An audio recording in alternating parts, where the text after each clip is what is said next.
Telangana CM Revanth Reddy ఢిల్లీలో బిజీగా గడుపుతున్నారు. రెండో రోజు కాంగ్రెస్ జాతీయ ప్రధాన కార్యదర్శి ప్రియాంక గాంధీని కలిశారు. ఎన్నికల్లో ఇచ్చిన హామీ మేరకు రుణమాఫీకి సంబంధించి వరంగల్లో భారీ సభకు కాంగ్రెస్ అన్ని ఏర్పాట్లు చేస్తోంది. ఈ క్రమంలో వరంగల్ సభకి ఏఐసీసీ అగ్రనేత రాహుల్ గాంధీ ప్రియాంకను ఆహ్వానించాలని తెలంగాణ కాంగ్రెస్ నిర్ణయించింది. ఎన్నికల సమయంలో వరంగల్ సభలోనే రుణమాఫీ హామీని కాంగ్రెస్ ప్రకటించింది. ఇచ్చిన మాటని నిలబెట్టుకున్నారు సీఎం రేవంత్ రెడ్డి.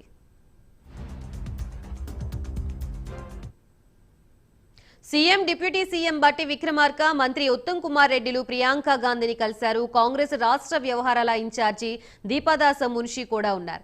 ఏఐసీసీ అధ్యక్షుడు మల్లికార్జున ఖర్గే ఇతర ఏఐసీసీ అగ్రనేతల్ని సభకు ఆహ్వానం పలికే అవకాశం ఉన్నట్లుగా సమాచారం. ఆగస్టు 3న సీఎం రేవంత్ రెడ్డి అమెరికా పర్యటనకు వెళ్లనున్నారు. ఈ నేపథ్యంలో ఆలోపే సభను నిర్వహించాలనే యోచనలో ఉన్నట్లుగా సమాచారం. ఈ నెల 28న ఆదివారం వరంగల్లో కృతజ్ఞతా సభను నిర్వహించే అవకాశం ఉన్నట్లుగా తెలుస్తోంది. రాహుల్ గాంధీతో రేవంత్ భేటీ తర్వాత సభపై క్లారిటీ రానుంది.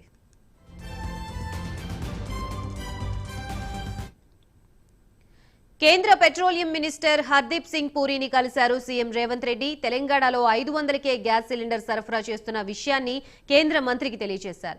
వినియోగదారులకు ఇచ్చే రాయితీని ముందుగానే ఆయిల్ మార్కెటింగ్ కంపెనీలకు చెల్లించే అవకాశాన్ని కల్పించాలని కేంద్ర మంత్రిని కోరారు.